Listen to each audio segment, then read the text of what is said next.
के राजधानी रायपुर ला महाबंद करे बर आप सब आए हो और हमला हाउस अरेस्ट करे है। ये सरकार के जेल में अटकने जगह नहीं है कि आप सब ला जेल में लेके बैठ सके। लेकर से आज ये चंद्राकर मंगल भवन ला अस्थायी रूप से जेल घोषित करे है और आप सब अभी जेल में हवा बंदी हवा जेल यात्री हवा आप सब। और जब तक सरकार और पुलिस के जो भी आगामी व्यवस्था आदेश न आ जाए तब तक आप हाउस अरेस्ट के रूप में सबके जान जेल यात्री हो।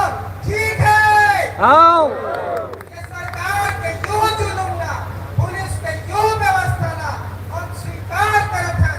दावा की हम परम पूज्य गुरु घासीदास के अनुयायी हैं। मन के एक सवाल के कायदा बोला मानने वाला है और हम अपन गांधारी के अपमान पर उनका सम्मान पर जुड़े हैं। हाथ जोड़ के निकलना चाहते हैं मेरा रायपुर के गलियों से नहीं दी है। ये सरकार है ये पुलिस प्रशासन है क्यों निर्णय मंजूर है और जब तक जनता दिन तक चाहे जेल में हो चाहे रायपुर के सेंट्रल जेल हो चाहे और कोनो में हो हमें जेल में भी हो और ये माध्यम से आजाद के माध्यम से